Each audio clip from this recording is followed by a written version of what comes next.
అగ్రరాజ్యం అమెరికా అధ్యక్ష ఎన్నికల ఫలితం ప్రపంచాన్ని ఉత్కంఠకు గురిచేస్తోంది. ఎవరు గెలిస్తే ఏ దేశాలకు మేలు అనే చర్చ తీవ్రమైంది. భారతీయ మూలాలున్న కమలా హ్యారిస్ గెలవాలని తమిళనాట ప్రార్థనలు చేస్తుంటే, ట్రంప్ గెలవాలని ఏపీలోని విశాఖ జిల్లాలో పూజలు చేస్తున్నారు. అమెరికా ఎన్నికల ఫలితం గురించి కేవలం భారత్ మాత్రమే కాదు, చైనా, రష్యా, జర్మనీ, బ్రిటన్ లాంటి పెద్ద దేశాలు వేచి చూస్తున్నాయి. అమెరికా ఎన్నికల ఫలితాలను అనుసరించి దేశాలు తమ విదేశాంగ విధానాన్ని సవరించుకోనున్నాయి. ఆసియా దేశాల ఆర్థిక వ్యవస్థలనే కాదు, ఆగ్నేయ ఆసియా దేశాలపై అమెరికా అధ్యక్ష ఎన్నికలు ప్రత్యక్షంగా ప్రభావం చూపుతాయంటారు నిపుణులు. పశ్చిమాసియాలో నెలకొన్న అనిశ్చితిని సైతం అమెరికా ఎన్నికల ఫలితం ప్రభావితం చేయనుంది. యుద్ధ ఉద్రిక్తతలను, భౌగోళిక రాజకీయాల చలన సూత్రాలను మార్చేస్తాయి అమెరికా ఎన్నికలు. వాణిజ్యపరంగా భారత్కు అమెరికా చాలా కీలకం. భారతదేశ మొదటి 10 వాణిజ్య భాగస్వామ్య దేశాల్లో అమెరికాతోనే మనకు ట్రేడ్ సర్ప్లస్ ఉంది. అంటే అమెరికా నుంచి చేసుకుంటున్న దిగుమతుల కంటే మనం అమెరికాకు చేస్తున్న ఎగుమతులే ఎక్కువ. ఈ కారణంగానే అమెరికా ఫలితాలు భారత్పై ప్రత్యక్ష ప్రభావం చూపుతాయి. డొనాల్డ్ ట్రంప్ గెలిస్తే భారత్కు మేలు జరుగుతుందా, కమలా హ్యారిస్ వల్ల ప్రయోజనం ఉంటుందా అనే చర్చ కూడా తీవ్రమైంది. భారతీయ మూలాలు కలిగిన అమెరికన్లు ఎక్కువగా డెమోక్రాట్ల వైపే ఉంటారనే అభిప్రాయం ఉంది.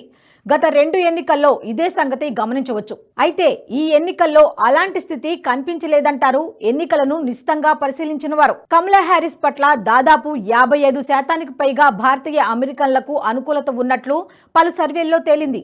అయితే భారతీయ అమెరికన్లలో ట్రంప్ అనుకూలత కూడా పెరిగినట్టు మరికొన్ని సర్వేలు స్పష్టం చేశాయి. కమలా హ్యారిస్ గెలుపు వల్ల అమెరికా వలస విధానంలో ప్రస్తుతం ఉన్నట్టుగానే కాస్త ఉదారంగా కొనసాగుతుందని, తద్వారా ఎక్కువ మొత్తంలో H-1B వీసాలు, ఇతర ఇమిగ్రేషన్కు సంబంధించిన విషయాల్లో మేలు జరుగుతుందనే భావన ఉంది.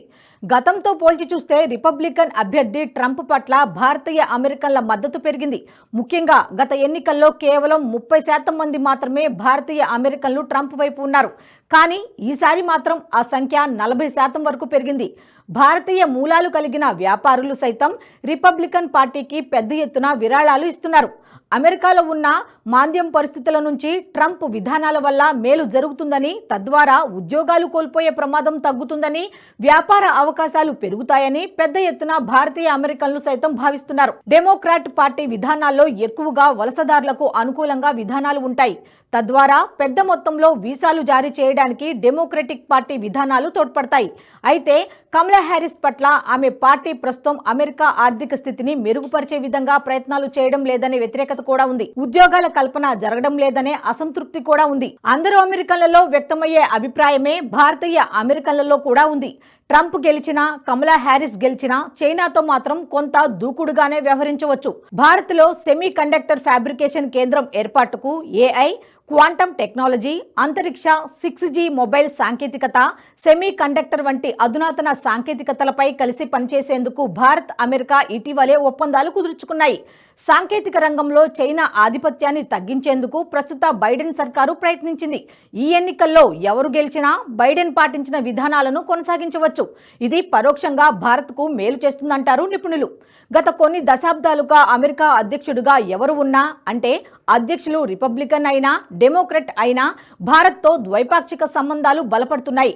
ట్రంప్ గెలిచినా, కమలా గెలిచినా ఇదే కొనసాగవచ్చు. భారతదేశ అంతరంగిక వ్యవహారాల్లో విధాన నిర్ణయాల విషయంలో కమలా హ్యారిస్ గతంలో వివాదాస్పద వ్యాఖ్యలు చేశారు. ఆర్టికల్ 370ని రద్దు చేసినప్పుడు కమలా స్పందన చాలా అభ్యంతరకరమంటారు విదేశాంగ వ్యవహారాల నిపుణులు. ప్రపంచంలో కశ్మీరీలు ఒంటరిగా లేరన్న విషయాన్ని భారత్ గుర్తు పెట్టుకోవాలంటూ హెచ్చరికర స్వరంలో అభిప్రాయాన్ని వెలిబుచ్చారు కమలా. అక్కడితో ఆగలేదు. పరిస్థితిని తాము నిశితంగా గమనిస్తున్నామని, అవసరమైనప్పుడు పరిస్థితులు డిమాండ్ చేసినప్పుడు మేం జోక్యం చేసుకుంటామంటూ వ్యాఖ్యానించారు. అంతేకాదు భారత అంతర్గత విషయాల్లో అమెరికా జోక్యం చేసుకోవడాన్ని పరిశీలించవచ్చని కూడా అన్నారు. భారత వ్యవహారంలో ప్రస్తుత అధ్యక్షులు జో బైడెన్ విధానాలను ఆమె కొనసాగిస్తే ఆందోళన తప్పదన్న భావన వ్యక్తమవుతోంది.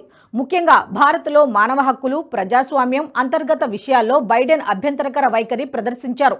ప్రధానంగా ముస్లింలు, మత మైనారిటీల విషయంలో మోదీ ప్రభుత్వం వివక్ష ప్రదర్శిస్తోందని బైడెన్ సర్కారు ఆరోపించింది. ఇటీవల ఓ ఇంటర్వ్యూలో మాట్లాడిన కమలా తన పాలన బైడెన్ పాలనకు భిన్నంగా ఉంటుందన్నారు. కమలా తన ఉపాధ్యక్ష అభ్యర్థిగా టీమ్ వాల్జ్ ను ప్రకటించారు. వాల్జ్ కు చైనాతో అత్యంత సన్నిహిత సంబంధాలు ఉండటం, తరచూ ఆయన బీజింగ్లో పర్యటించడం వంటివి భారత్కు భవిష్యత్తులో ఇబ్బందికర పరిణామాలే అంటారు విశ్లేషకులు. డొనాల్డ్ ట్రంప్, ప్రధాని మోదీల మధ్య సన్నిహిత సంబంధాలు ఉన్నాయి.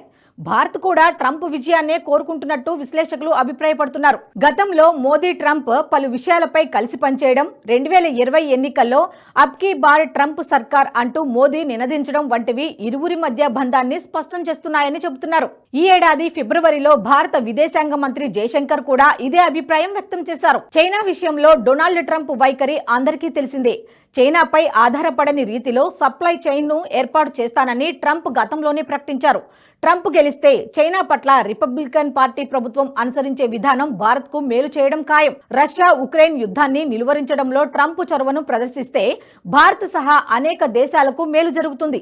అయితే ట్రంప్ అధికార పగ్గాలు చేపడితే అనుసరించే వాణిజ్యం విధానాలు మాత్రం భారత్పై ప్రతికూల ప్రభావం చూపే అవకాశం ఉందంటారు నిపుణులు. కమలా హ్యారిస్ అధ్యక్ష బాధ్యతలు చేపడితే భారత విదేశాంగ విధాన విషయంలో గుణాత్మక మార్పులు వస్తాయంటారు. ట్రంప్ రావడం వల్ల కొన్ని నష్టాలు ఉన్నప్పటికీ భారత విషయంలో అమెరికా విధానం సానుకూలత ఉండే అవకాశం ఉందంటారు విదేశాంగ వ్యవహారాల నిపుణులు.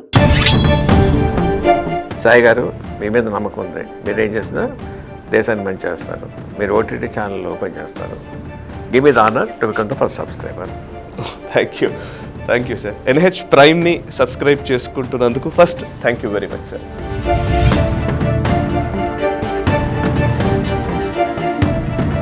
ఈ వీడియో మీకు నచ్చినట్టయితే లైక్ చేయండి, 10 మందికి షేర్ చేయండి. అలాగే కామెంట్ల రూపంలో మీ అభిప్రాయాలను మాతో పంచుకోండి. Nationalist hub group of channels ను సబ్స్క్రైబ్ చేసుకుని తెలుగునాట జాతీయవాద జర్నలిజాన్ని ప్రోత్సహించండి. ఈ వీడియో కింద ఉన్న బెల్ ఐకాన్ పై క్లిక్ చేయడం మర్చిపోవద్దు.